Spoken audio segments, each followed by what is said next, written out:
So I hope you guys enjoyed that little B-roll clip that I filmed. I was in Wellington helping my dad out with a few things, but I'm super excited for today because I am going to be doing the final touches on my wedding video, which I'm super pumped for. So by the end of today, I'm going to be clicking that send button and it's going to be out the door, and I'm super excited.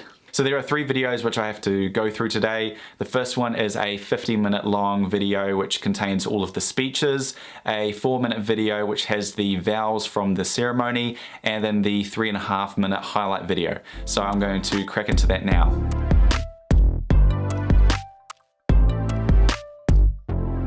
So I've just gone through the highlight video and I'm really pleased with how it's turned out. And now I'm going to export the video, but what I thought I'd do is show you guys some of my export settings. So these are my usual Premiere Pro export settings. I have the format on H.264, match source, high bitrate, export video and audio of course, and it shows that, yep, that looks good. I don't play around with effects, audio or any of these. I just go into video, 1920 by 1080 at 50 frames a second. So for my bitrate settings, I usually have it on VBR 2 pass.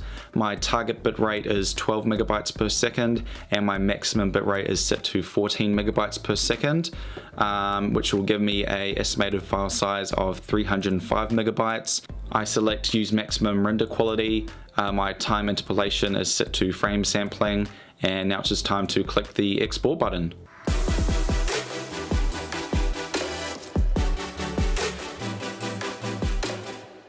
So I've just exported all 3 videos, and what I'm going to do now is upload them and send them to my client. This is always the best part about being a videographer, which is being able to share what you've created with others. And I'm a little bit nervous, of course, because this is my first wedding, but I'm really looking forward to getting some feedback from the couple.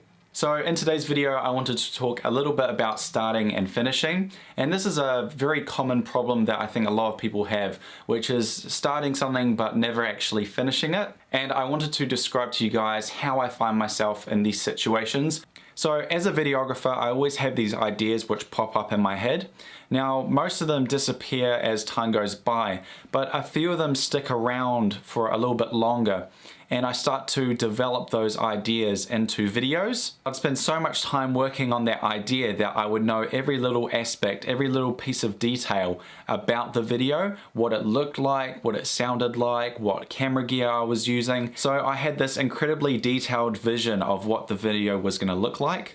And then I'd go out and shoot the video, I'd come back, get all the footage off my SD card onto my computer, and I'd start editing the video. And I'd edit the video for a couple of hours, and then all of a sudden I stopped. And I didn't continue editing the video because it didn't look like the way I had imagined it to be. Time would pass by and that video would slowly disappear and never be finished. That is how I get into the situation of starting something but never finishing it. I overthink the video so much that I create this perfect version of it in my head. But when I actually film the video and start editing it, it never looks like what I had imagined, and therefore I stop editing and I never touch the project again. That is why I love this 30-day challenge of creating content daily, documenting the journey, because it's raw and at the end of the day it is what it is and I upload it no matter what. And I'm teaching myself that it's okay to post videos that I don't think are perfect, because perfection doesn't exist. I'm breaking my habits, my passion, imagine dragons, imagining her radioactive, my patterns are spitting is ridiculous. You think